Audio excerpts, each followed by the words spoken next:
ఈ రోజున హిందూ సమాజం అంతా తలదించుకునేలా ఒక గౌరవమైన పదవిలో ఉంటూ కూడా ఆయన చేసినటువంటి పనులు, ఆయన ప్రవర్తించినటువంటి తీరు ఎప్పుడైతే సోషల్ మీడియా వేదికగా కావచ్చు, మీడియా పరంగా కావచ్చు బయటకు వచ్చి అందరికీ తెలిసిందో అప్పటి నుంచి ఇంత గౌరవమైన పదవిలో ఉండి ఇవా ఈయన చేసే పనులు, ఇదా ఈయన వ్యవహరించే తీరు అనుకుంటూ ఈ రోజున హిందూ సమాజం అంతా తలదించుకునేటువంటి పరిస్థితుల్లో ఉంది.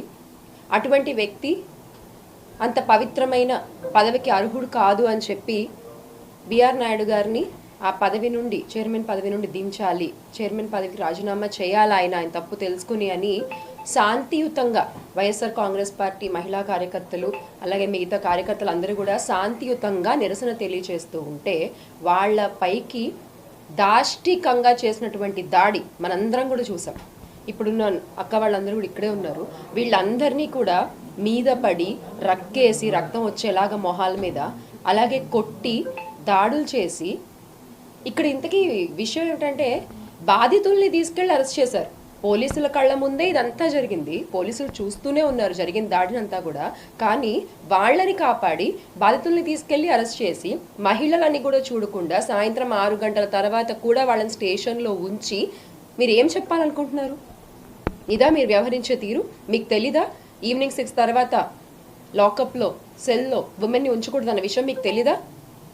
అక్కడికి వీళ్ళు చెప్తూనే ఉన్నారు 6 తర్వాత ఉంచకూడదు కాదన్నా, మేము వెళ్తామన్నా, మమ్మల్ని పంపించండి అని అడుగుతుంటే కూడా ఒక్కళ్ళు రెస్పాండ్ అవ్వలేదు, స్టేషన్లో ఒక్కళ్ళు పట్టించుకోలేదు వీళ్ళ బాధని. ఇదా మీరు మహిళలతో వ్యవహరించే తీరు? మళ్ళీ తెల్లారు లేస్తే ఇంత పొడుగు పొడుగు ఉపన్యాసాలు చెప్తారు ఒక్కొక్కళ్ళు. నిజంగా బిఆర్ నాయుడు గారు ఆ పదవి స్వీకరించినప్పటి నుంచి, ఎందుకంటే నాకు ఆయన పేరు వెనకాల ఆ పదవి చెప్పడం కూడా ఇష్టం లేదు, అందుకే చెప్పట్లేదు. ఆ పదవి స్వీకరించినప్పటి నుంచి కూడా జరుగుతున్నటువంటి దారుణాలు మనం చూస్తూనే ఉన్నాం.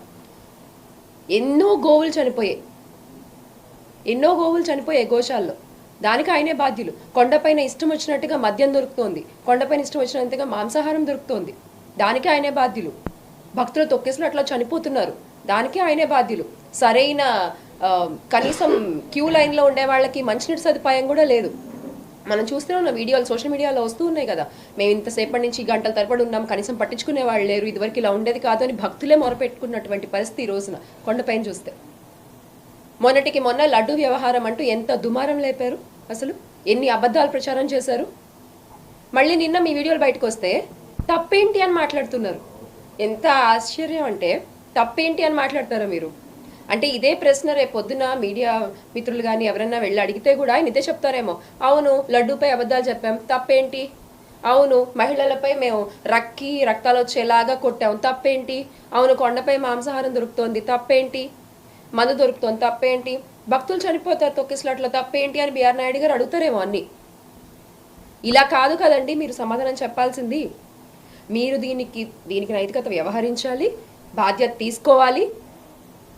ఖచ్చితంగా మీరు చేసేటువంటి అన్యాయాలన్నీ కూడా భూమన కరుణాకర్ రెడ్డి గారి ఆధ్వర్యంలో, భూమన అమ్నే గారి ఆధ్వర్యంలో ప్రతిరోజు కూడా మీరు మర్చిపోయినా మీరు చేసినటువంటి తప్పులు ఆ స్వామి వీళ్ళిద్దరి ద్వారా ప్రజలకు తెలియజేసేటువంటి కార్యక్రమం తీసుకున్నారు అని మా అందరికీ ఇప్పటికీ అర్థమైంది, భక్తులందరికీ ఇప్పుడే అర్థమైంది. ఎందుకంటే ఏ రోజైతే మీరు స్వామి ప్రసాదంలో వేలు పెట్టారో అప్పటి నుంచి మీ పతనం మొదలైంది.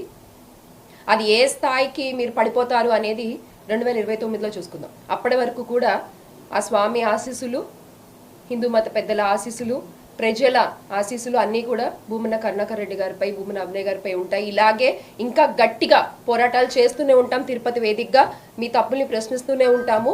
ఖచ్చితంగా మళ్ళీ జగన్మోహన్ రెడ్డి గారు ముఖ్యమంత్రి అయ్యి అప్పుడు మీ తప్పులకి సరైన శిక్షలు మీకు వేస్తారు అని మరొకసారి మీకు గుర్తు చేస్తూ జోహార్ YSR, make Andhra great again with Jagan అన్న. జై జగన్.